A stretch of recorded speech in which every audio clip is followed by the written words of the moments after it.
বর্তমান সময়েও নানা ধরনের ট্যাগ আমাদেরকেও দেয় কি দেয় না বলেন? দেয়। আমাদেরকে কি বলে? মৌলবাদী বলে, বলে বলে ওই যে রাজাকার বলে। রাজাকার রাজাকার খেলার দিন শেষ। মন মতো হইলে মুক্তিযোদ্ধা, মন মতো না হইলে রাজাকার, এই দিন শেষ। ওই দিন আর নাই, এই কার্ড দিয়ে আর খেলার দিন নাই। এগুলো মানুষ আর খায় না এখন, এগুলো গিলে না আর। সাধারণ মানুষ বড্ড সচেতন।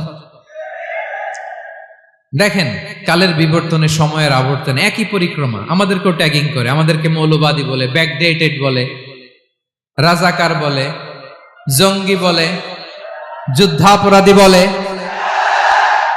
আছে না এরকম?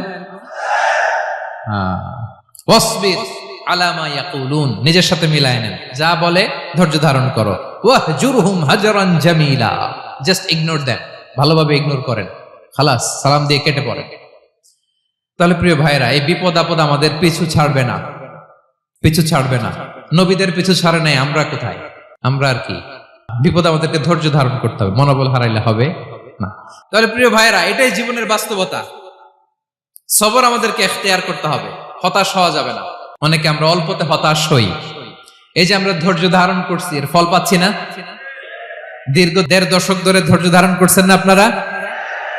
এখন মুক্তি, স্বাধীনতা, বিজয় এনে দিয়েছে কে? ধৈর্য ধারণ করুন। ধৈর্যের যে ফলাফল, এটা বড় মিষ্টি। আসসালামু আলাইকুম ওয়া রাহমাতুল্লাহি ওয়া বারাকাতুহু। আমরা শুরুতে আল্লাহ রাব্বুল ইজ্জা ওয়াল জালালের দরবারে শুকরিয়া জ্ঞাপন করছি, যিনি আজকে আমাদেরকে এরকম চমৎকার একটি পরিবেশে, চমৎকার একটি ইসলামিক কনফারেন্সে উপস্থিত হওয়ার সুযোগ করে দিয়েছেন। আমরা সবাই পড়ছি কালিমাতুশ শুকর, আলহামদুলিল্লাহ। সম্মানিত সুধী, আমরা এই পৃথিবীতে খুব অল্প একটা সময়ের জন্য, একটা ট্রানজিট পিরিয়ড কাটানোর জন্য বেসিকলি আমরা এই পৃথিবীতে এসেছি। আমরা কি চিরকাল এই পৃথিবীতে থাকবো বলেন তো? না, একটা ট্রানজিট পিরিয়ডে আমরা এসেছি, আবার চলে যেতে হবে। এই যে আমাদের জীবন, এই জীবনের জন্য বিপদ আপদ, পরীক্ষা, স্ট্রাগল, এটা অনিবার্য, এটা হবে। বিপদ নাই, কষ্ট নাই, আপদ নাই, অনিশ্চয়তা নাই, স্ট্রাগল নাই, এমনকি কেউ আছে এখানে?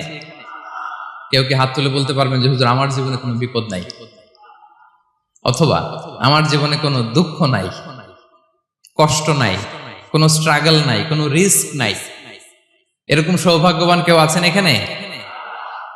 তাহলে জীবনের জন্য পরীক্ষা, এটা অনস্বীকার্য, হবেই হবে পরীক্ষা। পৃথিবীর জীবনটাই এমন, এভাবেই এই লাইফকে ডিজাইন করা হয়েছে। পরীক্ষা থাকবে, এখানে বিপদ থাকবে, এগুলো উত্তীর্ণ হয়ে আপনাকে যেতে হবে। চির সুখ, চির শান্তি, এটাই পৃথিবীতে হয় না। চির সুখ এবং চির শান্তির জায়গা হচ্ছে জান্নাত। চির সুখ এবং চির শান্তি কোথায়? এটা জান্নাতের বৈশিষ্ট্য।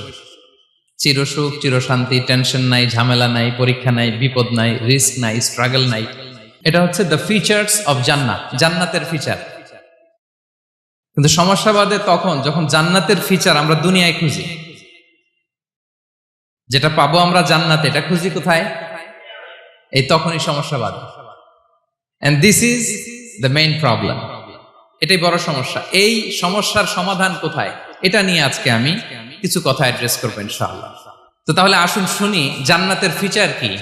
জান্নাতের কমন একটা ফিচার হচ্ছে জান্নাতে there will be no sickness in paradise. জান্নাতে কোনো অসুস্থতা থাকবে না, চিরসুস্থ।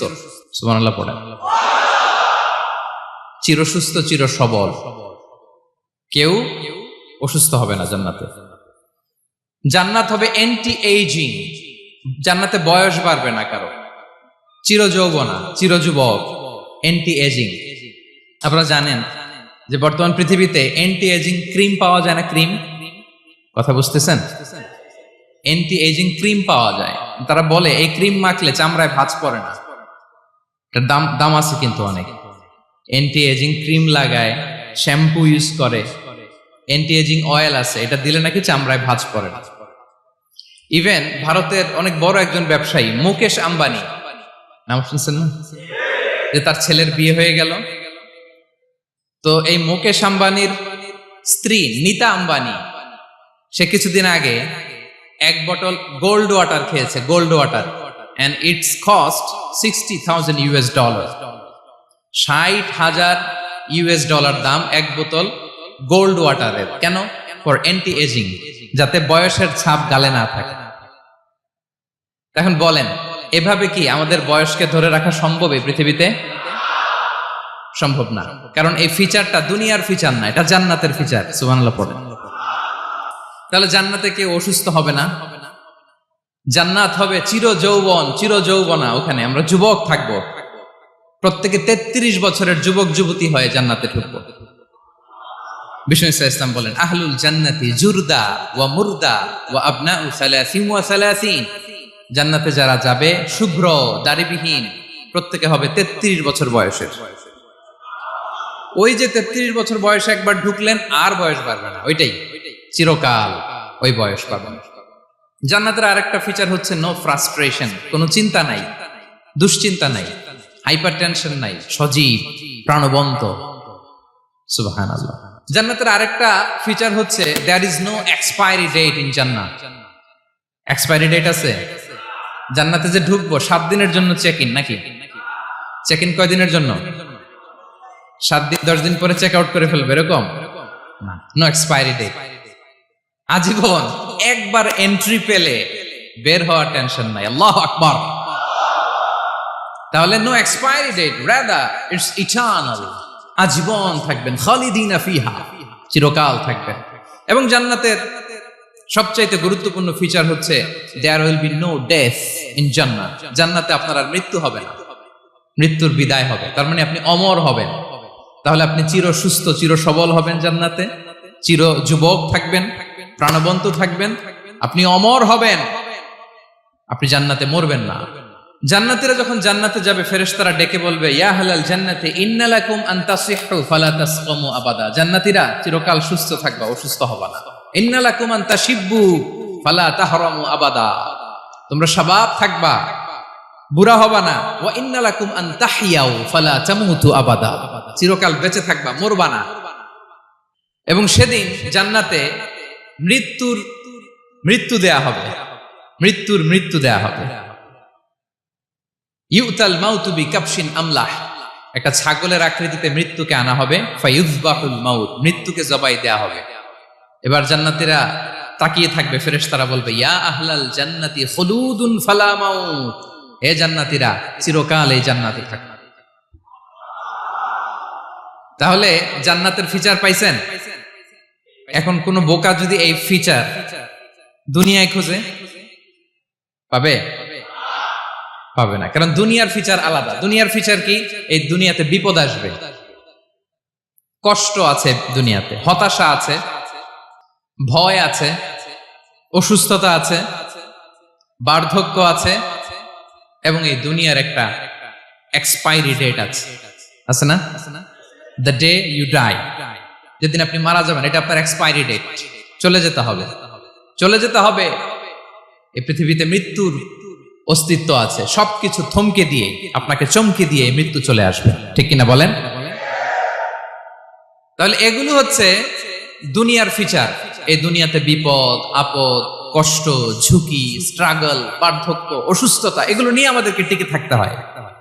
এটা দুনিয়ার ফিচার, মিলায় ফেললে হবে না। জান্নাতের ফিচার একটা, দুনিয়ার ফিচার আরেকটা। দুনিয়াতে কষ্ট থাকবে, বিপদ আপদ থাকবে। এই দুনিয়ার ফিচারটা আল্লাহ তাআলা কোরআনের একটা আয়াতে খুব চমৎকার ভাবে উল্লেখ করেছেন। সেটা দিয়েই আমি আলোচনা শুরু করেছি। আল্লাহ তাআলা ইরশাদ করছেন, ওয়ালা নাবলুওয়ান্নাকুম বিশাইইম মিনাল খাউফি ওয়াল জুই ওয়া নাকসিম মিনাল আমওয়ালি ওয়াল আনফুসি ওয়াস সামারাত ওয়া বাশশিরিস সাবিরিন। আল্লাহ তাআলা বলছেন, অবশ্যই অবশ্যই আমি তোমাদেরকে পরীক্ষা করব, ভয় দিয়ে, ক্ষুধা দিয়ে, সম্পদের ঘাটতি দিয়ে, আতঙ্ক দিয়ে, প্রাণনাশ দিয়ে, ফল ফসলের হানি দিয়ে পরীক্ষা করব। কিন্তু এই পরীক্ষায় যারা উত্তীর্ণ হবে, যারা সবর ইখতিয়ার করবে, ওয়াবাশশিরিস সাবিরিন, ধৈর্যশীলদের জন্যই হচ্ছে সুসংবাদ। আলহামদুলিল্লাহ পড়ে। তাহলে সম্মানিত সুধী, আমরা বুঝতে পারলাম এই পৃথিবীর ফিচার হচ্ছে এখানে বিপদ থাকবে, বিপদ ছাড়া কেউ থাকবে না। স্ট্রাগল থাকবে, কষ্ট থাকবে, ঝুঁকি থাকবে, রিস্ক থাকবে, এবং নানা ধরনের বিপদ আপদ দিয়ে আল্লাহ তাআলা আমাদেরকে পরীক্ষা করবেন। এটা মাস্ট, এটা আমাদের মাইন্ডসেটে নিয়ে নিতে হবে, মাইন্ডসেটে এটা ক্লিয়ার থাকতে হবে। চিরসুখ চিরশান্তি এই দুনিয়াতে মিলবে, কোথায় মিলবে তাহলে এটা? তাহলে বিপদ আসবেই, আপদ আসবেই, পরীক্ষা থাকবেই আমাদের জীবনে। তবে ইন্টারেস্টিংলি মজার বিষয় হচ্ছে পরীক্ষাটা এক একজনের এক এক রকম। পুরো পৃথিবীটা একটা পরীক্ষা ক্ষেত্র, কিন্তু কারো প্রশ্নপত্রের সাথে কারো প্রশ্নপত্রের কোনো মিল নাই। সুবহানাল্লাহ। আমার পরীক্ষা একরকম, আপনার পরীক্ষা আরেক রকম, ওই ভাইয়ের পরীক্ষা আরেক রকম, ওনারটা আরেক রকম। সবাই পরীক্ষার্থী, সবাই পরীক্ষার্থী, কিন্তু কারো প্রশ্নপত্রের সাথে কারো প্রশ্নপত্রের কোনো মিল নাই। কারো জন্য পরীক্ষা হচ্ছে সে খুব অসুস্থ, প্রচন্ড অসুস্থতা, তার জন্য পরীক্ষা। ক্যান্সারের রোগী, দুরারোগ্য ব্যাধি, ডক্টর বলছে 4th স্টেজে চলে আসছে, কয়েক মাস বাঁচতে পারে, এটা তার জন্য পরীক্ষা। আবার কারো দেখবেন যে খুব একটা অসুস্থতা নাই, অসুস্থতার ঝামেলা নাই, কিন্তু তার দারিদ্রতা আছে, তার আর্থিক অনটন, এটা তার জন্য পরীক্ষা। আবার কারো দেখবেন অসুস্থতাও নাই, দারিদ্রতাও নাই, তার দাম্পত্য জীবনের সমস্যা আছে না নাই? অনেকের দেখবেন এগুলো কোনোটাই সমস্যা না, তার ছেলে কথা শোনে না, মাদকাসক্ত। আহা, মাদকাসক্ত, রিহ্যাবে পাঠায়, আবার আসে, আবার গাঁজা খাওয়া শুরু করে, আছে না নাই বলেন? দেখেন তার পরীক্ষাটা আবার আলাদা। অনেকের দেখবেন মেয়ে বাবার কথা শোনে না। আবার অনেকের দেখবেন যে ব্যবসায় সমস্যা, লসের পর লস, লাভ উঠাতে পারে না। তাহলে পরীক্ষা ছাড়া, বিপদ আপদ ছাড়া দুনিয়াতে কেউ নাই, কেউ নাই প্রিয় ভাইরা। এটা আমাদের মাথায় রাখতে হবে। পরীক্ষা আপনাকে দিতেই হবে, পরীক্ষা দিয়ে দিয়েই নিজেকে প্রমাণ করতে হবে। আর এক একজনের পরীক্ষাটা এক এক রকম, কারো পরীক্ষার সাথে কারো পরীক্ষার কোনো মিল থাকবে না।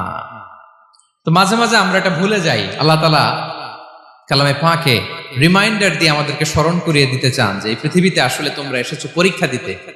এটাই জীবনের বড় বাস্তবতা।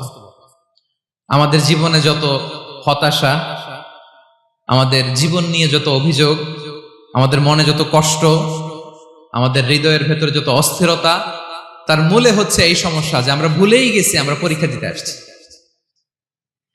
এটা যদি ভুলে না যান, এটা যদি আপনার মাইন্ডসেটে থাকে যে পুরো জীবনটা একটা পরীক্ষা, তাহলে দেখবেন কোনো কিছু আপনাকে কাবু করতে পারবে না। আপনি হতাশ হবেন না, জীবন নিয়ে আর অভিযোগ থাকবে না, আপনি ভেঙে পড়বেন না, সব অভিযোগ হতাশা দূর হয়ে যাবে। তার মানে বুঝতে পারলাম পরীক্ষা আপনাকে দিতেই হবে। পরীক্ষা দেয়া ছাড়া এই পৃথিবী থেকে চলে যাওয়ার কোনো চান্স বা সুযোগ আমাদের কারো নেই। সূরাতুল আনকাবুতে আল্লাহ তাআলা এই কথাটা আরো চমৎকার ভাবে বলেছেন। আল্লাহ তাআলা ইরশাদ করছেন, আহাসিবান নাসু আইয়ুতরাকু আইয়াকুলু আমান্না ওয়া হুম লা ইফতানুন ওয়ালাকাদ ফাতান্নাল্লাযীনা মিন ক্বাবলিহিম ফালা ইয়া'লামান্নাল্লাহু আল্লাযীনা সাদাকু ওয়া লা ইয়া'লামান্নাল কাযিবিন। আল্লাহ বলেন, মানুষ কি ভেবেছে সে শুধু বলবে আমি ঈমানদার আর তাকে আমি জান্নাতে ঢুকাই দিব? না, কখনো না, কোশ্চিন কালেও না।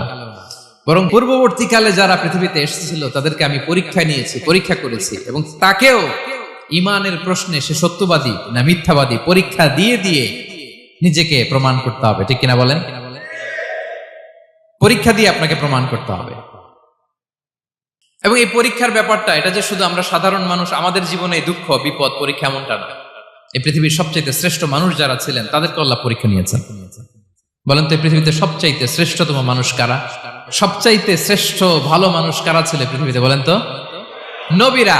আওয়াজ করে বলেন তো কারা? তো বলেন তো নবীদের জীবনে পরীক্ষা ছিল কি ছিল না? হ্যাঁ ছিল। বেশি না কম? বিষ্ণু ইসলামকে জিজ্ঞাসা করা হলো, আইয়ুন নাসি আশাদ্দু বালাআন ইয়া রাসূলুল্লাহ, হে আল্লাহর রাসূল এই পৃথিবীতে কাদের জীবনে পরীক্ষা বেশি? বিষ্ণু ইসলাম বললেন, আল আম্বিয়া, নবীদের জীবন। আল আম্বিয়া সুম্মাল আমসাল ফাল আমসাল, সবচাইতে জীবনে পরীক্ষার সম্মুখীন সবচাইতে বেশি হয়েছেন নবীরা। তারপরে নবীদের পরবর্তী অবস্থান যাদের, সিদ্দিকিন যারা, সোহাদা যারা, সলিহিন যারা, আল্লাহওয়ালা যারা, তাদের জীবনে পরীক্ষা বেশি।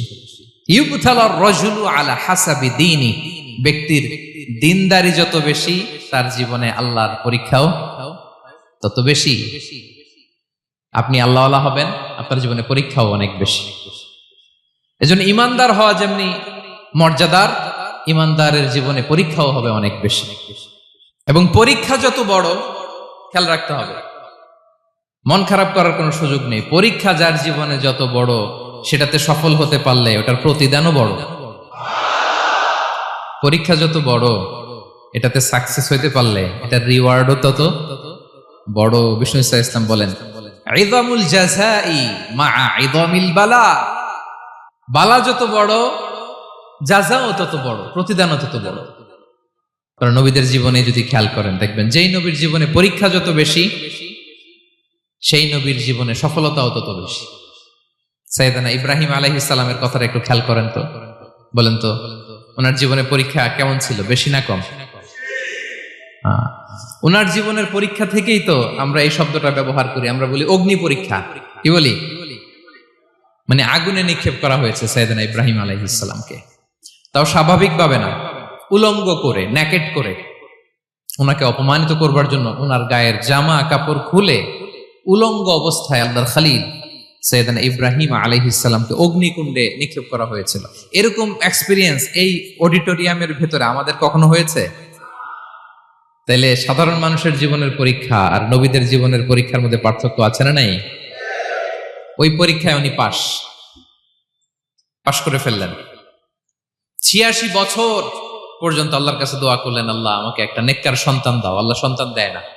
86 বছর পরে আল্লাহ তাআলা সাইয়েদনা ইব্রাহিম আলাইহিস সালাম এবং হাজারের ঘরকে উজালা করে সন্তান দিলেন। সাইয়েদনা ইসমাঈল আলাইহিস সালাম পৃথিবীতে আসলেন কত বছর বয়সে?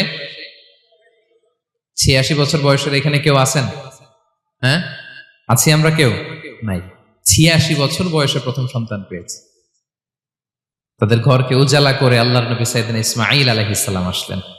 এবার আল্লাহ বললেন, যাও স্ত্রীকে আর এই কলিজার টুকরা সন্তানকে, থাকো তো প্যালেস্টাইনে, প্যালেস্টাইন থেকে ১,৫০০ কিলোমিটার দূর, দ্য ব্যারেন ল্যান্ড, ওই মক্কার ধুধুমরু প্রান্তরে রেখে আসো, যেখানে কেউ নাই, মানুষ নাই, গাছ নাই, পাখি নাই, পানি নাই, যাও রেখে আসো। আচ্ছা বলেন তো, ৮৬ বছর পরে যে লোকটা সন্তান পেল, বুঝে শুনে উত্তর দিয়েন, ৮৬ বছর পরে যে লোকটাকে আল্লাহ তাআলা সন্তান দিল, তার হৃদয়ে ওই সন্তানের জন্য মায়া বেশি না কম? এমনি তো আমাদের প্রথম সন্তানের হিস্ট্রিটা একটু খেয়াল করেন তো। প্রথম আমাদের যে মেয়ে হয়েছিল বা যাদের ছেলে হয়েছিল, তার প্রতি আদর, সোহাগ, দরদ, ভালোবাসা, আল্লাহ কত ছিল। আর ৮৬ বছর বয়স আল্লাহ তাআলা ওনাকে সন্তান দিলেন, দিয়ে বললেন, যাও হাজারকে আর ইসমাঈলকে মক্কার ধুধুমরু প্রান্তরে রেখে আসো। আল্লাহ তাআলা বলতে দেরি, চলে যেতে দেরি নাই, মুহূর্তে উনি রওনা হয়ে গেলেন। সুবহানাল্লাহ পড়বেন না? রেখে আসলেন মক্কার ধুধুমরু প্রান্তরে। এবার আল্লাহ বললেন, যাও রিটার্ন ব্যাক টু প্যালেস্টাইন, প্যালেস্টাইনে চলে যাও। চলে গেলেন, হৃদয়টা ভেঙে খান খান। অনেক বছর পরে আল্লাহ তাআলা আবার অনুমতি দিলেন, যাও এবার ছেলেকে দেখে আসতে পারো, যাও প্যালেস্টাইন থেকে আবার মক্কায় যাও। সাইয়েদনা ইব্রাহিম আলাইহিস সালাম প্যালেস্টাইন থেকে আবার ১,৫০০ কিলোমিটার পথ পাড়ি দিয়ে, এখনকার মতো ফ্লাইটে যায় না, গাড়িতেও না, উটে করে। কিসে করে? উনি যে কতবার মক্কা থেকে ফিলিস্তিন এসেছেন আর গিয়েছেন, কোন ইয়ত্তা নাই, হিসাব নাই। গেলেন, এবার ছেলেটা হাঁটতে পারে, দৌড়াতে পারে, একটু একটু কথা বলতে পারে, আব্বু আব্বু ডাকতে পারে। কেমন মায়া লাগে বলেন তো? মায়া ভালোবাসায় যখন টইটম্বুর, ঠিক ওই মুহূর্তে আল্লাহ বললেন, ছেলেকে জবাই করো, জবাই করো ছেলেকে। আল্লাহ তাআলা বলতে দেরি করেছেন, আল্লাহর আদেশ পালনে ১ সেকেন্ডও তিনি দেরি করেন নাই। ছুরি চালালেন, জান্নাত থেকে দুম্বা নিয়ে আসা হলো। এভাবে আল্লাহর নবী ইব্রাহিম আলাইহিস সালাম উনার জীবনের প্রতিটি ক্ষেত্রে যেখানে আল্লাহ তাআলা উনাকে পরীক্ষা নিয়েছেন, উত্তীর্ণ হয়েছেন। এবং দেখেন ওনাকে আল্লাহ তাআলা কি উপহার দিলেন। আল্লাহ তাআলা ওনাকে খলিলুল্লাহ উপাধি দিলেন, আল্লাহর বন্ধু। সুবহানাল্লাহ বলেন। আল্লাহ তাআলা বলছেন, ওয়া ইযি বিতালা ইব্রাহিম রাব্বুহু বিকালিমাতিন ফাআতাম্মাহুন, ক্বালা ইন্নী জাইলুকা লিন-নাসি ইমামা। আল্লাহ অনেকগুলো পরীক্ষা নিয়েছিলেন সাইয়েদনা ইব্রাহিম আলাইহিস সালাম, প্রতিটা পরীক্ষায় সাকসেসফুলি পাস করেছেন, গোল্ডেন এ প্লাস। আল্লাহ বলেন ইন্নী জাইলুকা লিন-নাসি ইমামা, I'm gonna make you the leader for the entire human being. I'm gonna appoint you as a leader for the entire universe. গোটা বিশ্বের জন্য, গোটা মানবতার জন্য আমি তোমাকে লিডার বানায় দিলাম। ইযামুল জাযাই মা'a ইযামিল বালা। পরীক্ষা যত বড়, ওই পরীক্ষায় পাশ করলে ওইটার ফলাফল ও প্রতিদানও বড়। তাহলে দেখেন প্রিয় ভাইরা, সাইয়েদনা ইব্রাহিম আলাইহিস সালামের জীবনে পরীক্ষার কোনো শেষ ছিল না। আমি আপনি কোথায়? আল্লাহর খালিলের জীবনে যদি এত পরীক্ষা থাকতে পারে, আমি আপনি কোথায় বলেন তো? এবার বলেন, সাইয়েদনা মূসা আলাইহিস সালাম, ওনার জীবনে তো কোনো পরীক্ষার ছিল না। হ্যাঁ, গুণে শেষ করতে পারবেন? জন্মটাই তো হয়েছে পরীক্ষার মধ্য দিয়ে। মিশরের ছেলে সন্তান হইলেই ফেরাউন বলছে জবাই করো। ওনার মা এরকম সিন্ধুকে করে ভাসায় দিলেন নীল নদীতে। আল্লাহু আকবার! কি একটা রোমাঞ্চকর পরিস্থিতির মধ্য দিয়ে আল্লাহ তাআলা ওনাকে বাঁচালেন। সুবহানাল্লাহ। জন্মই হয়েছে পরীক্ষার মধ্যে দিয়ে। বড় হইলেন, ফেরাউনের ভয়ে দেশ ত্যাগ করলেন, মিশর থেকে মাদিয়ান। আবার আল্লাহর আদেশে যখন ফিরে আসলেন, আবার ফেরাউনের সাথে তর্ক বিতর্ক, যুদ্ধ। একটা রাত আল্লাহ নবী মূসা আলাইহিস সালাম শান্তি মতো মিশরে ঘুমাতে পারে নাই। একটা রাত। শেষ পর্যন্ত এই ফেরাউন মূসা আলাইহিস সালামকে ধাওয়া করেছে। ফেরাউনের ধ্বংসের আগ পর্যন্ত সে মূসা আলাইহিস সালামকে ধাওয়া করেছে। তার মানে মূসা আলাইহিস সালাম এই বিপদ আপদ পরীক্ষা এগুলো থেকে মুক্তি পান নাই। এবার বলেন ঈসা আলাইহিস সালামের কথা। ওনার জীবনে তার পরীক্ষা ছিল না? কি পরীক্ষা ছিল? হ্যাঁ, আল্লাহু আকবার। Same scenario goes to the biography of every messenger in the world. পৃথিবীর সব নবীর ক্ষেত্রে একই ঘটনা ঘটেছে। সাইয়েদনা ঈসা আলাইহিস সালাম দাওয়াত যখন দিলেন, ওনার বিরোধিতা শুরু হলো, ওনাকে হত্যার ষড়যন্ত্র হলো। ইভেন কি ওনাকে মারার জন্য বনি ইসরায়েলেরা উদ্ধত হলো, জানে বাঁচবার জন্য পালালেন। এক ঘরে ঢুকলেন, চারদিক দিয়ে ঘেরাও করলো। উনি দরজা জানালা লাগাই দিলেন। ওরা বললো একজন দরজা ভেঙে জানালা ভেঙে ভিতরে ঢুকে দেখো বেটা ঈসা কি করে। একজন ভিতরে ঢুকছে, ঢুকার সাথে সাথে বল রাফাআহুল্লাহু ইলাইহি, আল্লাহ তাআলা ঈসা আলাইহিস সালামকে উপরে উঠায় নিল। আর যেই লোকটাকে তারা ভিতরে ঢুকালো, তার চেহারাকে আল্লাহ তাআলা ঈসা আলাইহিস সালামের চেহারার মতো করে দিলেন। এবার তার বাইরের সাথীরা বলে, ঘটনা কি? বেটা ঈসাও বেরোয় না, আমাদের লোকটাও বেরোয় না, সবাই ঢুক। দরজা ভেঙে ভেতরে ঢুকে দেখে ঈসা দাঁড়ায় আছে। বলেন তো, এটা ঈসা না মিসা? এটা কি আসল ঈসা? ওমা কতালু ওমা সলাবু ওয়ালাকিন শুব্বিহা লাহুম। আল্লাহ বলে, তোমরা আমার নবী ঈসাকে হত্যাও করতে পারো নাই, শুলেও চড়াতে পারো নাই। আমি সেফটি সিকিউরিটি দিয়ে আমার নবী ঈসা আলাইহিস সালামকে আকাশে তুলে নিয়েছি। তাহলে ওনার জীবনও পরীক্ষার শেষ ছিল না। এবার যদি আমরা বিশ্বনবী সাল্লাল্লাহু আলাইহি ওয়াসাল্লামের জীবনের দিকে তাকাই, ওনার জীবনটা দেখেন তো। আমাদের পেয়ারা নবী বিশ্বনবী মুহাম্মদুর রাসূলুল্লাহ সাল্লাল্লাহু আলাইহি ওয়াসাল্লাম, ওনার জীবনে কি স্ট্রাগল ছিল? স্ট্রাগল। মাক্কি জীবনের কথা যদি একটু খেয়াল করেন, দেখেন তো 3 বছর শিয়াবে আবি তালেবে জেল খেটেছেন, না খেয়েছিলেন। ওনার বংশের লোকেরা প্রথমে ছাগল খেয়েছে, ছাগলগুলো যখন শেষ, ছাগলের চামড়াগুলো শুকিয়ে ওইটা খাইছে। গাছের পাতা ছাল এগুলো খেয়ে খাবারের অভাবে বেহুশ হয়ে পড়ে থাকতো তারা। না খেয়ে কয়দিন ছিলেন আপনি? আমি কয়দিন ছিলাম না খেয়ে? মনেই তো পড়ে না, না খেয়েছিলাম কিনা কোনোদিন। এ হচ্ছে মাক্কি জীবন। মেন্টালি প্রেসার দেয়া হয়েছে। বিশ্বনবীর চাচা আবু লাহাব, তার 2 ছেলে উতবা আর উতাইবা, এদের সাথে বিয়ে দিয়েছিলেন 2 মেয়ের। যখন দাওয়াত দেওয়া শুরু করলেন, 2 মেয়েকে ডিভোর্স দিয়ে দিল। দেখেন, একটা বাবার জন্য প্রাপ্তবয়স্কা মেয়েকে যখন উঠায় নেয়ার আগে ডিভোর্স দেয়, তার মানসিক অবস্থাটা কেমন থাকে বলেন? মেন্টালি প্রেসারাইজ করা হয়েছে, ফিজিক্যালি হ্যারাস করা হয়েছে। বিষ্ণু ইসলাম যখন নামাজে দাঁড়াতেন, উটের পচা নারী ভুঁড়ি বিষ্ণুনবীর কাঁধে চাপিয়ে দেওয়া হতো। আপনার জীবনে এরকম ঘটছে কখনো? আপনি নামাজ পড়তেছেন, উটের পচা নারী ভুঁড়ি আপনার কাঁধে চাপিয়ে দেওয়া হয়েছে। কয়দিন হয়েছে এরকম? কয়দিন হয়েছে? হ্যাঁ, তারপরে তো আলহামদুলিল্লাহ বেরোয় না মুখ দিয়ে। কেমন আছেন হুজুর? কয়েন না, বেশি একটা সুবিধার না, তাই না? বেশি একটা একটু মিলাবেন। কতটুকু পরীক্ষা আমরা দিয়েছি? তায়েফে গেলেন বিশ্বনবী, তায়েফে গেছিলেন জমির বায়না দিতে, তাই না? জমি কিনবে তায়েফে। তায়েফবাসীদেরকে জাহান্নামের আগুন থেকে বাঁচাতে গিয়েছিলেন, নিজের জন্য না। সেখানে তায়েফের ছেলেরা পাথর মেরেছে বিষ্ণু ইসলামের গায়ে। এত শুভ্র দেহ ছিল, চেহারা ছিল, বিষ্ণুবীর গা দিয়ে ঝরঝর করে রক্ত ঝরেছে। ফিজিক্যাল হ্যারাসমেন্টের শিকার হয়েছেন বিষ্ণু ইসলাম। যখন যেদিন বিষ্ণু ইসলামকে হত্যার ষড়যন্ত্র করা হলো, আল্লাহ তাআলার আদেশে তিনি মক্কা থেকে মদিনায় হিজরত করলেন। মদিনাতে যে একটা রাত, সপ্তম হিজরির আগ পর্যন্ত শান্তিতে ঘুমাতে পারেন নাই। 3 দিকে 3 ইহুদি বসতি, বনু কাইনুকা, বনু নদীর, বনু কুরাইজা। আহা, খাওয়ার মধ্যে বিষ মিশিয়ে দেয়া হয়েছিল বিষ্ণু ইসলামের। বাজুর, খাসির বাজুর রান পছন্দ করতেন। এক ইহুদি মহিলা বিষ্ণু ইসলামের ওই রানের মধ্যে বিষ মিশিয়ে দিয়েছিল। ওই বিষের যন্ত্রণায় মৃত্যুর আগ পর্যন্ত বিশ্বনবী কাতরাতেন, এবং উনি ইন্তেকালের সময় ওই বিষের ব্যথা যন্ত্রণাতে ইন্তেকাল করেছেন। বিশ্বনবীর ইন্তেকালটা শাহাদাতের ইন্তেকাল ছিল। বিষ্ণু ইসলাম বলেছেন, ওই যে খায়বার এলাকার ওই মহিলা যে আমার খাবারে বিষ মিশিয়েছিল, সেই বিষের যন্ত্রণা, বেদনা, কষ্ট আমি অনুভব করছি।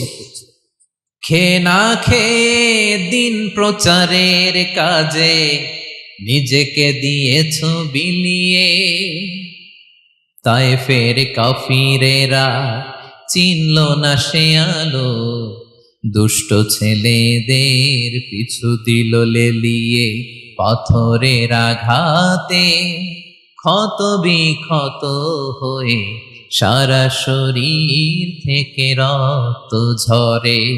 হে রাসূল তোমাকে ভুলি আমি কেমন করে, হে রাসূল তোমাকে ভুলি আমি কেমন করে। হাজার ব্যথা বেদনার পরে ফিরে আসনি তুমি আপন ঘরে, দিনের আলো তুমি ছড়িয়ে দিতে চলে গেলে মদিনায় মক্কা ছেড়ে। হে রাসূল তোমাকে ভুলি আমি কেমন করে, হে রাসূল তোমাকে ভুলি আমি কেমন করে। ঠিক কিনা বলেন? একটা রাত শান্তিতে, শান্তির ঘুম তিনি দিতে পারেন নাই। প্রিয় ভাইরা, তাহলে আমরা কি বুঝলাম? বিশ্বনবীর জীবনও পরীক্ষা ছিল কি ছিল না? আমাদের উপায় আছে? আমরা বাঁচতে পারবো এই বিপদ আপদ পরীক্ষা ঝঞ্ঝাল থেকে? বাঁচতে চাইলেও বাঁচতে পারবো? পারবো না। ইমাম মালিক আলাইহি রাহমা নাম শুনেছেন? ইমাম মালিক, ওনার জ্ঞান থেকে লাখো লাখো মানুষ উপকৃত হয়েছে, কোটি কোটি মানুষ উপকৃত হয়েছে। মদিনার রাস্তায় রশি দিয়ে ওনাকে টেনে হিচড়ে এক এলাকা থেকে আরেক এলাকায় নিত জালেম বাদশারা। ইমাম মালিক আলাইহি রাহমা। ইমাম আহমদ ইবনে হাম্বল, ওনাকে বেত্রাঘাত করা হতো, চাবুক দিয়ে পেটানো হতো। আল ইমাম আল আযম আবু হানিফা আলাইহি রাহমা, ওনাকে কারাবন্দী করা হয়েছিল। তার মানে দেখেন, যত বড় বড় স্কলার, যত বড় বড় মাশায়েখ, এমনকি আম্বিয়া আলাইহিমুস সালাম, ওনারাও পরীক্ষা বিপদ আপদ থেকে রেহাই পান। পাইছে? তাহলে আপনি আর আমি পাবো? বলেন তো। তাহলে এটা আমাদের ব্রেইনে গেঁথে নিতে হবে যে জীবন মানেই এখানে বিপদ থাকবে, পরীক্ষা থাকবে, স্ট্রাগল করে করে আমাকে আগাতে হবে। কেউ আমার জন্য রেড কার্পেট বিছিয়ে রাখবে না। এই জীবনটা বড় জটিল। This is life, how it's design. এভাবেই পৃথিবীকে ডিজাইন করা হয়েছে। এখানে বিপদ আছে, কষ্ট আছে। এই পরীক্ষা দিয়ে দিয়ে আপনাকে উত্তীর্ণ হতে হবে। বুঝতে পেরেছেন প্রিয় ভাইরা? নাও দ্য কোশ্চেন আরাইজ, এখন প্রশ্ন হচ্ছে, কেন আল্লাহ এই পরীক্ষা নেন? কেন? আল্লাহ তাআলা সূরা মুলকে বলেছেন এই পৃথিবী সাজানোর, এই জীবন মৃত্যুর এই খেলা, এটার উদ্দেশ্যটাকে আল্লাহ তাআলা স্পষ্ট করে বলেছেন। আল্লাযী খালাকাল মাউতা ওয়াল হায়াতা লিয়াবলুয়াকুম আইয়ুকুম আহসানু আমালা। জীবন মৃত্যু দিয়ে তোমাদের জীবনকে সাজানো হয়েছে এজন্য, যাতে করে তিনি তোমাদের পরীক্ষা করতে পারেন। কি করতে পারেন? তোমাদের মধ্যে কে সৎকর্মে অগ্রগামী, কে কাজে ভালো, আমলে ভালো, এটা দেখার জন্য। বেসিকলি আল্লাহর দেখার প্রয়োজন নাই, আমাদেরকে দেখানোর জন্য এই পরীক্ষার আয়োজন। আমি ভালো করবো না খারাপ করবো এটা আল্লাহ জানে না, তো ওনার পরীক্ষা করা লাগে কেন? কথা বলেন। আমি জান্নাতি না জাহান্নামী এটা আল্লাহ জানেন না? বেসিকলি আমাদেরকে জানানোর জন্য এই পরীক্ষার আয়োজন। কাদেরকে জানানোর জন্য? মানে তুমি জেনে যাও তুমি জান্নাতি না জাহান্নামী, আমি ভালো করেই জানি। একটা ছোট্ট উদাহরণ দিলে বুঝতে পারবেন প্রিয় ভাইয়েরা। ধরেন আল্লাহ তাআলা দুইজনকে সৃষ্টি করলেন। উদাহরণস্বরূপ একজনের নাম আব্দুল্লাহ, আরেকজনের নাম আব্দুর রহমান। সৃষ্টির পরে আব্দুল্লাহকে বললেন, আব্দুল্লাহ আমি জানি তুমি পৃথিবীতে 50 বছর হায়াত পাইতা, খুব ভালো কাজ করতে, তুমি দুনিয়াতে অনেক ভালো কাজ করতে, এটা আমি আগেই জানি, আমার অসীম জ্ঞান বলে আমি আগে থেকেই জানি। তো যাও, তোমার এইমাত্র সৃষ্টি করলাম, যাও তুমি জান্নাতে ঢুকে যাও, কারণ আমি জানি তুমি জান্নাতি হবে। আচ্ছা, আর আব্দুর রহমান তুমি পৃথিবীতে খুব খারাপ কাজ করতে, এটা আমি জানতাম, তোমারে পাঠাইলে খারাপ কাজ করবা, তুমি সীমা লঙ্ঘন করবা, অন্যায় করবা, অপরাধ করবা, তুমি জাহান্নামী হবা, যাও। যেহেতু আমি জানি পরীক্ষার আর দরকার নেই, তোমারে জাহান্নাম দিয়ে দিলাম, যাও ঢুকে যাও। আব্দুল্লাহ ঠিকই জান্নাতে ঢুকে যাবে, আব্দুর রহমান কি ঢুকবে? ঢুকবে। সে বলবে, আল্লাহ এইমাত্র আমারে বানাইলেন, এইমাত্র আপনি আমাকে সৃষ্টি করলেন, সৃষ্টি করেই বলতেছেন তুমি জাহান্নামে যাও, আর বলতেছেন আমি জানি দুনিয়াতে পাঠালে তুমি খারাপ কাজ করবা, তুমি জাহান্নামী হবা, পাঠানোর আর কি দরকার, আগে থেকে জাহান্নামে যাও। আল্লাহ আপনি জানলে জানতে পারেন, আমি তো জানি না। ঠিক কিনা বলেন? সে বলবে, না আল্লাহ আপনি ভুল বলতেছেন, এই দুনিয়াতে পাঠাইলে আমি খুব ভালো কাজ করতাম, আমি সীমা লঙ্ঘন করতাম না, নামাজ পড়তাম, রোজা রাখতাম, হজ করতাম, যাকাত দিতাম, সাদাকা করতাম, চ্যারিটি করতাম, জনকল্যাণকর সব ভালো কাজগুলো আল্লাহ আমি করতাম। এজন্য আল্লাহ তাআলা পরীক্ষার আয়োজন করেছেন, যাতে করে তুমি জেনে যাও যে পৃথিবীতে তুমি কি করেছো। এখন আর আল্লাহকে এক্সকিউজ দেওয়ার সুযোগ নেই। আচ্ছা বলেন তো, আবু জাহেলকে যদি আল্লাহ এখন কিয়ামতের দিন বলে, Abu Jahel go to the hell fire, আবু জাহেলের কিছু বলার সুযোগ আছে? কারণ ও দুনিয়াতে কি করে আসছে এটাও জানে না। ফেরাউনকে ডেকে যদি আল্লাহ বলে, ফেরাউন তুমি জাহান্নামে যাও, go to the hell fire, ওর কি কোনো এক্সকিউজ দেওয়ার সুযোগ আছে? বলেন, সুযোগ আর আছে? কারণ তুমি দুনিয়াতে কি করেছো তোমার চেয়ে ভালো কেউ আর জানে। পৃথিবীতে এই পরীক্ষার এই আয়োজনের সবচাইতে বড় উদ্দেশ্য হচ্ছে যাতে করে আমরা দেখে যাই যে আমরা কি কাজ করছি। কেউ যখন পরীক্ষা দেয় প্রিয় ভাইরা, ওই পরীক্ষায় কত পাবে তার একটা হিসাব আছে না? বলেন, আপনি গণিত পরীক্ষা দিয়ে আসছেন, যে 100-তে 100 পাবে সে বলতে পারে আমার সব অঙ্ক হয়েছে, ঠিক কিনা বলেন? আর যে লাড্ডু গুড্ডু বুঝছেন তো, কিছুই পারে নাই, ঘোড়ার ডিম, তারও একটা হিসাব আছে যে সে কিছুই লিখে আসতে পারে নাই। তাই পৃথিবীতে এই পরীক্ষার আয়োজনের প্রধানতম কারণ হচ্ছে যাতে করে আমরা বুঝে যেতে পারি যে আমরা কোথায় যাব, জান্নাতে না জাহান্নামে। প্রিয় সুধী, এ পর্যায়ে আমরা জানবো এই যে পরীক্ষা আল্লাহ তাআলা নিচ্ছেন আমাদেরকে, এই পরীক্ষায় সফল হওয়ার মূল মন্ত্র কি। কোরআনে বিভিন্ন আয়াতে এই পরীক্ষার কথা বলা হয়েছে এবং এই পরীক্ষার সফলতার মূল মন্ত্রও কোরআনে ঘোষিত হয়েছে। আলহামদুলিল্লাহ বলেন। যে আয়াত দিয়ে আমি শুরু করেছি, এই আয়াতে আল্লাহ তাআলা বলেছেন, ওয়াবাশশিরিস সাবিরিন, নবী হে ধৈর্যশীলদেরকে আপনি সুসংবাদ দিন, ধৈর্যশীলদেরকে সুসংবাদ দিন। তার মানে বিপদে ধৈর্য ধারণ করতে হবে প্রিয় ভাইরা। ইন্নামাস সাবরু ইনদা সাদামাতিল উলা, বিপদে আমরা অনেক সময় প্যানিক হয়ে যাই, অস্থির হয়ে যাই, কি করব, হতাশ না। মুমিনরা হতাশ হয় না, ধৈর্য ধারণ করে। কি করে? কি করে?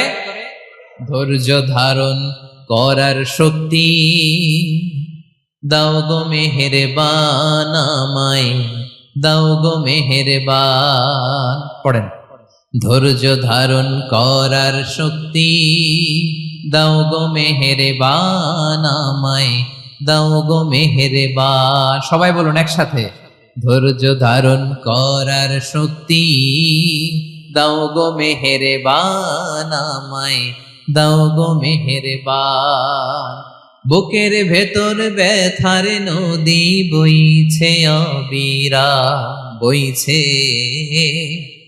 বইছে অবিরাম। পড়ুন, ধৈর্য ধারণ করার শক্তি দাও গো মেহেরবান আমায়, দাও গো মেহেরবান। পড়েন আমিন। আল্লাহ যেন বিপদে আমাদেরকে ধৈর্য ধারণ করার তৌফিক দান করে। প্রিয় ভাইয়েরা, ধৈর্য এটা এমন একটা গাছ যে গাছের সারা গায়ে কাটা, কিন্তু এই গাছের ফলটা বড় সুস্বাদু। আই রিপিট, আমি আবার বলছি, ধৈর্য এটা এমন একটা গাছ যে গাছের সারা গায়ে কাটা, কিন্তু ফলটা বড় মিষ্টি, ফলটা বড় সুস্বাদু। সবাই ধৈর্য ধারণ করতে পারে না।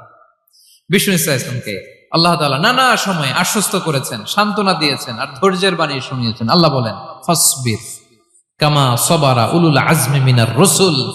নবী হে, আপনার আগে দৃঢ় প্রত্যয়ী নবীরা যেরকম ধৈর্য ধারণ করেছে, আপনিও ধৈর্য ধারণ করুন। সূরাতুল মুজাম্মিল আল্লাহ তাআলা বলছেন, ওয়াসবির আলা মা ইয়াকুলুনা ওয়াহজুরহুম হাজরান জামিলা। ওরা যাই বলুক, আপনি ধৈর্য ধারণ করুন, ওদের কথাকে ইগনোর করুন। Just ignore what they are saying to you. যা বলে আপনি জাস্ট ইগনোর করেন। ওরা বিষ্ণু ঈসা ইসলামের মনোবলকে ভেঙে দেওয়ার জন্য কখনো বিষ্ণু ঈসা ইসলামকে কবি বলে গালি দিত। কবি কি বলতো? শায়ের। কখনো বলতো মজনুন, পাগল। নাউজুবিল্লাহ পড়বেন না? পাগল বলে গালি দিত। মাঝে মাঝে বলতো কাহিন, গণক। মাঝে মাঝে বিষ্ণু ঈসা ইসলামকে তারা বলতো আবতার, লেস কাটা। মুহাম্মদ, তোমার ছেলে নাই, তোমার বংশ নির্বংশ হয়ে গেছে, তোমার নাম নেয়ার মতো কেউ নাই। আহা, কপাল পোড়া। গোটা বিশ্বব্যাপী বিষ্ণু ঈসা ইসলামের সুনাম সুখ্যাতি ছড়িয়ে দিয়েছে কে? আকাশ বাতাস মাড়িয়ে, সাত আকাশ ছাড়িয়ে আল্লাহর আরশ পর্যন্ত আল্লাহ তাআলা বিষ্ণু নবীর সুনাম সুখ্যাতিকে সুউচ্চ করেছেন। ঠিক কিনা বলেন? ইগনোর করুন। আপনাকে কবি বলে, গণক বলে, আপনাকে পাগল বলে, আপনাকে লেসকাটা বলে, জাস্ট ইগনোর দেন। বর্তমান সময়েও নানা ধরনের ট্যাগ আমাদেরকেও দেয় কি দেয় না বলেন? দেয়। আমাদেরকে কি বলে? মৌলবাদী বলে, বলে বলে ওই যে রাজাকার বলে। রাজাকার রাজাকার খেলার দিন শেষ। মন মতো হইলে মুক্তিযোদ্ধা, মন মতো না হইলে রাজাকার, এই দিন শেষ। ওই দিন আর নাই। এই কার্ড দিয়ে আর খেলার দিন নাই। এগুলো মানুষ আর খায় না এখন, এগুলো গিলে না আর। সাধারণ মানুষ বড্ড সচেতন। দেখেন, কালের বিবর্তনে, সময়ের আবর্তনে একই পরিক্রমা আমাদেরকেও ট্যাগিং করে। আমাদেরকে মৌলবাদী বলে, ব্যাকডেটেড বলে, রাজাকার বলে, জঙ্গি বলে, যুদ্ধাপরাধী বলে। আছে না এরকম?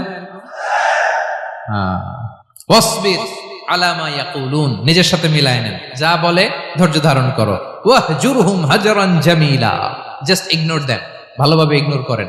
খালাস, সালাম দিয়ে কেটে পড়েন। তাহলে প্রিয় ভাইরা, এই বিপদ আপদ আমাদের পিছু ছাড়বে না, পিছু ছাড়বে না। নবীদের পিছু ছাড়ে নাই, আমরা কোথায়? আমরা আর কি? বিপদ আমাদেরকে ধৈর্য ধারণ করতে হবে, মনোবল হারাইলে হবে না।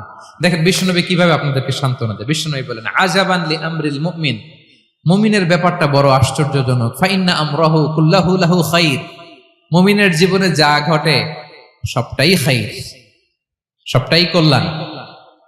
ইন আসাবাতহু সাররাউ শাকারা ফাকানা খাইরাল্লাহ ওয়া ইন আসাবাতহু দাররাউ সাবারা ফাকানা খাইরাল্লাহ। মুমিনের জীবনে যদি সুখ আসে তাহলে মুমিন শুকরগুজার হয়, এটা তার জন্য ভালো। আর যদি মুমিন জীবনে দুঃখ আসে তাহলে সে সবর ইখতিয়ার করে, এটাও তার জন্য ভালো। সুবহানাল্লাহ। তাহলে দেখেন, আমরা হয় সুখে থাকি নয় দুঃখে থাকি, ঠিক কিনা বলেন? তাহলে সুখের সময় আমরা শুকর করি, কি করি? শুকরগুজার হই। শুকরিয়া করাও একটা ইবাদত, শুকরিয়া করাও কি? আর দুঃখের সময় আমরা সবর করি, সবর করাটাও একটা। তাহলে আমাদের পুরো জীবনটাই ইবাদত, পুরো জীবনটাই। সুখের সময় শুকর আর দুঃখের সময় সবর। আওয়াজ করে বলেন, সুখের সময় শুকর আর দুঃখের সময়। এই দুই ইবাদত মুমিন জীবনে চলমান, কন্টিনিউয়াস, একটা উইন উইন সিচুয়েশন। কি বলেন? উইন উইন হয়ে গেল না? যেই পরিস্থিতিতেই থাকে আমাদের জন্য লাভ। আল্লাহু আকবার। তাহলে প্রিয় ভাইরা, এটাই জীবনের বাস্তবতা। সবর আমাদেরকে ইখতিয়ার করতে হবে, হতাশ হওয়া যাবে না। অনেকে আমরা অল্পতে হতাশ হই, এই যে আমরা ধৈর্য ধারণ করছি, এর ফল পাচ্ছি না? দীর্ঘ 1.5 দশক ধরে ধৈর্য ধারণ করছেন না আপনারা? এখন মুক্তি, স্বাধীনতা, বিজয় এনে দিয়েছে কে? ধৈর্য ধারণ করুন। ধৈর্যের যে ফলাফল, এটা বড় মিষ্টি। ধৈর্য এমন একটা গাছ, এই গাছের সারা গায়ে কাটা, কিন্তু এর ফলটা বড় সুস্বাদু, এর ফলটা বড় মিষ্টি। ধৈর্য ধারণ করার অভ্যাস করতে হবে প্রিয় ভাইরা। মুমিন হতাশ হয় না, হাল ছেড়ে দেয় না। মুমিন ভরসা রাখে একজনের উপর, তিনি কে? লা তাইআসু মির রাউহিল্লাহ ইন্নাহু লা ইয়াইআসু মির রাউহিল্লাহি ইল্লাল কওমুল কাফিরুন। আল্লাহর রহ থেকে, রহম থেকে নিরাশ হয়ে যাও না। কাফির ছাড়া, অকৃতজ্ঞ ছাড়া কেউ আল্লাহর রহ থেকে, আশা থেকে নিরাশ হয় না। শয়তানের সবচেয়ে বড় মিশন হলো আমাদেরকে হতাশ বানানো, এটা খেয়াল রাখবেন। শয়তানের সবচাইতে বড় মিশন কি? আমাদেরকে হতাশ করে দেয়া। হতাশ বানাইতে পারলে সে সাকসেসফুল, খুশি। কিন্তু আমরা এত সহজে হতাশ হই না, আমরা নিরাশ হই না, আমরা বিপদে হাল ছেড়ে দেই না। আমরা ভরসা রাখি এক মহান সত্তার উপর, তিনি কে? মনে থাকবে? বিপদ আসলে ভেঙে পড়বেন, ভিসা না হইলে কান্নাকাটি শুরু করবেন, ব্যবসায় লস হইলে হাউমাউ, হতাশ হবেন, ভেঙে পড়বেন। ধৈর্য ধারণ করব আমরা। আওয়াজ করে বলেন, আমরা কি করব? সবর। বিপদ ট্যাকেল দেওয়ার প্রথম স্টেপ হচ্ছে সবর। ধৈর্য ধারণ করতে হবে। অবশ্যই সাবিরিন, ধৈর্যশীলদেরকে সুসংবাদ দাও। বিপদ থেকে বাঁচার দ্বিতীয় স্টেপ হচ্ছে এই বিপদ থেকে উত্তরণের চেষ্টা করতে হবে। কন্টিনিউয়াস প্রচেষ্টা চালিয়ে যেতে হবে। ওয়াল্লাযীনা জাহাদু ফিনা লানাহদিয়ান্নাহুম সুবুলানা। যারা আমার রাস্তায় চেষ্টা করে, প্রচেষ্টা করে, স্ট্রাগল করে, তাদেরকে আমি পথ দেখিয়ে দেই, সুবুল দেখিয়ে দেই, ওয়ে আউট দেখায় দেই, এক্সিট দেখায় দেই। কোথাও আটকাবেন না আপনি, আপনাকে এক্সিট দেখায় দিবে কে? মালয়েশিয়াতে কেলুয়ার বলে না? কেলুয়ার কি বলে চেনেন? কেলুয়ার মানে কি? এক্সিট। এক্সিট পেয়ে যাবেন, আটকাবেন না আপনি জীবনে কোথাও। 3 নাম্বার, আল্লাহর উপর তাওয়াক্কুল করতে হবে বিপদ আসলে। ওমাইয়া তাওয়াক্কাল আলাল্লাহি ফাহুয়া হাসবুহ। আল্লাহর উপর যে তাওয়াক্কুল করে, আল্লাহই তার জন্য যথেষ্ট হয়ে যায়। তাহলে বিপদে প্রিয় ভাইরা আমরা প্যানিক হব না, ধৈর্য ধারণ করব, বিপদ থেকে উত্তরণের সর্বোচ্চ প্রচেষ্টা চালিয়ে যাব, আর ভরসা রাখবো একজনের উপর, তিনি কে? আর বিপদ আসলে এটাকে নেগেটিভলি নেবেন না সবসময়। বিপদ আপদ এটা অনেক পজিটিভ, ভালো জিনিস আমাদের জীবনে বয়ে নিয়ে আসে। শাইখুল ইসলাম ইবনু তাইমিয়া আলাইহি রাহমা, উনি বলতেন, খুব দামি কথা, খুব হেভি ওয়েট কথা, মনোযোগ দিয়ে শুনুন। তিনি বলতেন, যে নেয়ামত তোমাকে আল্লাহ থেকে দূরে সরায়, ওই নেয়ামতের চেয়ে বিপদ ভালো, যে বিপদ তোমাকে আল্লাহর দিকে ধাবিত করে। আই রিপিট, আমি আবারও বলি, যে নাজ নেয়ামত তোমাকে আল্লাহ থেকে দূরে সরিয়ে দেয়, সে নাজ নেয়ামতের চেয়ে ওই বিপদ আপদ ভালো, যেই বিপদ আপদ তোমাকে আল্লাহর কাছে টেনে নেয়। তাহলে বিপদ আপদ আসলে আপনি হতাশ হবেন? আর কখনো দুঃখ করবেন? মোয়ারের ভাইয়েরা, আর মন খারাপ করবেন? আপনি খেয়াল করে দেখেন, বিপদ আসলে আমরা আল্লাহরে ডাকি বেশি। যখন অসুস্থ আপনি খেয়াল করেন তো, আল্লাহ আল্লাহ তুমি ছাড়া বাঁচানোর কেউ নাই, আল্লাহ আল্লাহ তুমি হেফাজত করো, আল্লাহ তুমি সুস্থ করে দাও। যখন লাইফ থ্রেট, দেখেন আপনি গুম হয়ে যেতে পারেন, আপনার কারাবন্দী করতে পারে, এরকম একটা বিপদের মধ্যে আছেন, তখন খেয়াল করেন তো আল্লাহর সাথে আপনার কানেক্টিভিটি, রিলেশনশিপটা কতটা ডেভেলপ হয়। কারণ বিপদে পড়লে আমরা আল্লাহরে ডাকি বেশি। তাহলে বিপদ আপদেরও কিছু পজিটিভ সাইড বা দিক আমাদের জীবনে আছে না নাই? অনেক পজিটিভ দিক আছে, কয়েকটা শেয়ার করি। 1 নাম্বার, আল্লাহ, 1 নাম্বার পজিটিভ সাইড তো বললাম, ইমাম ইবনু তাইমিয়া যেটা বললেন। এরপরে হচ্ছে মাঝে মাঝে আল্লাহ তাআলা আমাদের মর্যাদাকে আপগ্রেড করতে চায়, এলিভেট করতে চায়। আপনি ধরেন কোন একটা এয়ারলাইন্সের রেগুলার প্যাসেঞ্জার টিকিট কাটেন, মাঝে মাঝে হঠাৎ করে দেখবেন কাউন্টারে গেলে তারা বলে, you are upgraded to business class, অথবা you are upgraded to first class. যেহেতু রেগুলার প্যাসেঞ্জার, অনেক মাইলস জমা হয়েছে, আপগ্রেড করে দেয়। আল্লাহ তাআলা মাঝে মাঝে চায় তিনি আমাদের মর্যাদাকে, র্যাঙ্ক এটাকে আপগ্রেড করবেন, কিন্তু আমার যে আমল আখলাকের অবস্থা ওইটা দিয়ে ওই আপগ্রেড র্যাঙ্কে যাওয়ার সুযোগ নাই। বুঝতেছেন কথা? আল্লাহ চায় আমার লেভেল একটু আপ করতে, কিন্তু আমার আমলের যে অবস্থা এতে আমি ওখানে যাই না। তখন আল্লাহ কিছু বিপদ আপদ দিয়ে, পরীক্ষা দিয়ে বান্দাকে টেস্ট করে। ওই পরীক্ষায় যদি উত্তীর্ণ হন, সাথে সাথে আল্লাহ তাআলা আপনার লেভেল বা র্যাঙ্ক আপগ্রেড করে দেয়। সুবহানাল্লাহ পড়বেন না? তাহলে লাভ না লস? আওয়াজ করে বলেন, লাভ না লস? মুমিন জীবনের সব লাভ। যত বিপদ আপদ আপনাকে স্পর্শ করে প্রতিটাতেই আপনার জন্য কল্যাণ। বিষ্ণু ইসলাম বলেন, মা ইউসিবুল মুসলিমা মিন নাসাবিন ওয়ালা ওয়াসাবিন ওয়ালা হাম্মিন ওয়ালা হুজনিন ওয়ালা আযান ওয়ালা গাম্মিন হাত্তা শাওকাতি ইউশাকুহা ইল্লা কাফারাল্লাহু বিহা খাতায়া।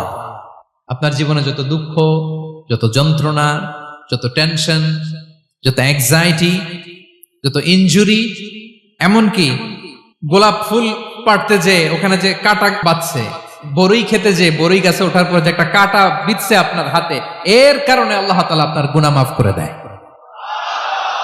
সুবহানাল্লাহ। তাহলে বিপদ আপদ দিয়ে আল্লাহ বান্দার মর্যাদাকে আপগ্রেড করে। বিপদ আপদে ফেলে আল্লাহ তাআলা বান্দার পাপ মোচন করে। বিপদ আপদ দিয়ে আল্লাহ তাআলা বান্দার শাস্তি মওকুফ করে। এমন পাপ করছেন এটার জন্য শাস্তি বরাদ্দ হয়ে গেছে, কিন্তু আল্লাহ তাআলা ওই শাস্তি থেকে মাঝে মাঝে আপনাকে বাঁচাতে চায়, তখন কিছু বিপদ দিয়ে বান্দারে পরীক্ষা করে।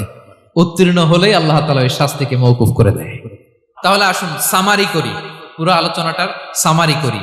বিপদ আপদ, পরীক্ষা, স্ট্রাগল, কষ্ট, এটা সুন্নাতুল্লাহি ফিদ দুনিয়া। এই দুনিয়ায় আল্লাহর সুন্নাত, এর বাইরে কেউ যেতে পারে না। ইভেন নট দ্য মেসেঞ্জার্স, নবীরাও না। আজকের আলোচনায় শুনছেন না নবীদের জীবন দিয়ে কি গেছে, ups and downs, test and trial. নবীরাও না। তাহলে এটা আমাদের মাইন্ডসেটের সাথে সেট আপ করে নিতে হবে যে অতীতে, বর্তমানে, ভবিষ্যতে বিপদ আপদ মুক্ত এই পৃথিবীতে কেউ থাকবে না। পারবেন? হ্যাঁ, এটা মাইন্ডসেটে নিয়ে নিতে হবে যে এটাই জীবন। বিপদ আপদ দিয়ে আল্লাহ পরীক্ষা করবেন। এটাই পৃথিবী। চির সুখ, চির শান্তি এই পৃথিবীতে খুঁজলেই পাওয়া যায় না। শুরুতে বলছিলাম না, চির সুখ, চির শান্তি। বলেন তো এটা কি দুনিয়ার ফিচার না জান্নাতের ফিচার? জান্নাতের ফিচার দুনিয়ায় খুঁজলে পাওয়া যাবে? যাবে না। তাহলে আজকের আলোচনার 1 নাম্বার লেসন হচ্ছে বিপদ আপদ এটা সুন্নাতুল্লাহি ফিদ দুনিয়া। এই দুনিয়া আল্লাহর সুন্নাত, এটা থেকে মুক্তি পাওয়ার কোনো সুযোগ নাই, নবীরাও পায় নাই। 2 নাম্বার লেসন, বাঁচার যেহেতু সুযোগ নাই, we have to face it with patience, intellect and tawakkul. বিপদে অস্থির হওয়া যাবে না, এটাকে ফেস করতে হবে উইথ পেশেন্স, ধৈর্যের সাথে। বিপদ আমরা মোকাবেলা করব কিসের সাথে? ধৈর্য। প্যানিক হবেন না, অস্থির হবেন না, ধৈর্য ধারণ করবেন। উইথ ইন্টেলেক্ট, আল্লাহর দেয়া আপনার ইন্টেলেক্ট খাটিয়ে এই বিপদ উত্তরণের সর্বান্তকরণের চেষ্টা প্রচেষ্টা আপনার চালায় যেতে হবে। আর সবশেষে আত-তাওয়াক্কুল আলাল্লাহ, ডিপেন্ডিং অন আল্লাহ, ভরসা করব কার উপর? আল্লাহর উপর। পারা যাবে তো? আচ্ছা, 2টা লেসন গেল। 3 নাম্বার লেসন হচ্ছে আমাদের ছেলে মেয়েদেরকে we have to educate our child regarding the test and trial in this দুনিয়া। দুনিয়ার এই বিপদ আপদের ব্যাপারে আমাদের ছেলে মেয়েদেরকে শেখাতে হবে, বুঝাতে হবে। ওরা ছোট মানুষ তো অস্থির হয়ে যায়, আব্বু আমার সাথে কেন এমন হয়, আমারই শুধু পেন্সিল চুরি হয়, আমারই শুধু এটা হয়, আমি পরীক্ষায় খারাপ করি, আমি ব্যথা পাই, আমার এই আমার সেই। ছোট মানুষ তো বুঝে না। ওরা বুঝাইতে হবে যে বাবা, this is the essence of life, এটাই জীবন। এটাই কি এই লাইফ হ্যাকস গুলো তাদেরকে শেখাইতে হবে। ডোন্ট বি প্যানিক, প্যানিক হওয়া যাবে না। This is how life is design, এটাই জীবন। বিপদ আপদ আসবে, এটাকে মেনে নিতে হবে, ছেলে মেয়েদেরকে শিখাইতে হবে, তাহলে তারাও প্যানিক হবে না। পারবেন তো ইনশাআল্লাহ? আচ্ছা, 4 নাম্বার লেসন হচ্ছে যেটা আমরা জানলাম, এই বিপদ আপদ সবসময় আমাদের জন্য খারাপ না। সামটাইমস ইট ব্রিংস খায়ের for us if dealt properly. ঠিক মতো বিপদকে ডিল করতে পারলে এটা আসলে আমার জন্য আখেরে কল্যাণই বয়ে নিয়ে আসে। কি বলেন, তাই না? কল্যাণ বয়ে নিয়ে আসে। সব শেষ কথা হলো আমরা যেন এই বিপদগুলোকে প্রপারলি ডিল করতে পারি, আমরা যেন সবর এখতিয়ার করতে পারি। আল্লাহর কাছে চাইতে হবে, দোয়া করতে হবে। কারণ তৌফিক দেওয়ার মালিক কে? আল্লাহর কাছে যেন আমরা কায়মনোবাক্যে প্রার্থনা করতে পারি, আল্লাহ এই বিপদকে যেন আমরা ডিল করতে পারি উইথ সাবার, উইথ ইন্টেলেক্ট, উইথ তাওয়াক্কুল। আসল হাতিয়ার হচ্ছে এটা, দোয়া। আল্লাহর কাছে চাইবেন, মনোযোগের সাথে চাইবেন, আন্তরিকতার সাথে চাইবেন। উদউল্লাহ ওয়া আনতুম মুকিনুনা বিল ইজাবা। বিষ্ণু বলেন এমন ভাবে চাও যেন তুমি অনেকটা কনফার্ম যে তোমার দোয়া আল্লাহ কবুল করবেনই, এমন ভাবে চাও। অনেকে রোবোটিক দোয়া করে। রোবোটিক দোয়া মানে দোয়ার মধ্যে প্রাণ নাই, ধ্যান নাই, মন নাই, আগ্রহ নাই, ভালোবাসা নাই। ওই দোয়া আল্লাহ কবুল করে না। মনোযোগ দিয়ে চাইতে হবে চাওয়ার মতো, তাহলে আল্লাহ তাআলার পক্ষ থেকে তৌফিক পাওয়া যাবে। পারা যাবে তো ইনশাআল্লাহ। আল্লাহ তাআলা আমাদের সবাইকে বিপদে আপদে ধৈর্য ধারণ করার তৌফিক দান করুক। নবীরা তাদের জীবনে যেভাবে স্ট্রাগল, আপস এন্ড ডাউনস, বিপদগুলোকে, টেস্ট এন্ড ট্রায়াল গুলোকে ডিল করেছে, আমরা যেন সেভাবে ডিল করতে পারি। আল্লাহ তৌফিক দান করুক। আল্লাহ তাআলা আমাদের সবাইকে কথাগুলো বোঝা আর আমল করার তৌফিক দান করুক। হাযা মা ইনদি ওয়াল ইলমু ইনদাল্লাহি আলাইহি তাওয়াক্কালতু ওয়া ইলাইহি উনীব। আসসালামু আলাইকুম ওয়া রাহমাতুল্লাহি তাআলা ওয়া বারাকাতুহু। নিয়মিত ইউটিউব ভিডিও দেখতে সাবস্ক্রাইব করুন। নতুন নতুন ভিডিও পেতে ঘন্টা বাটনটি চাপুন।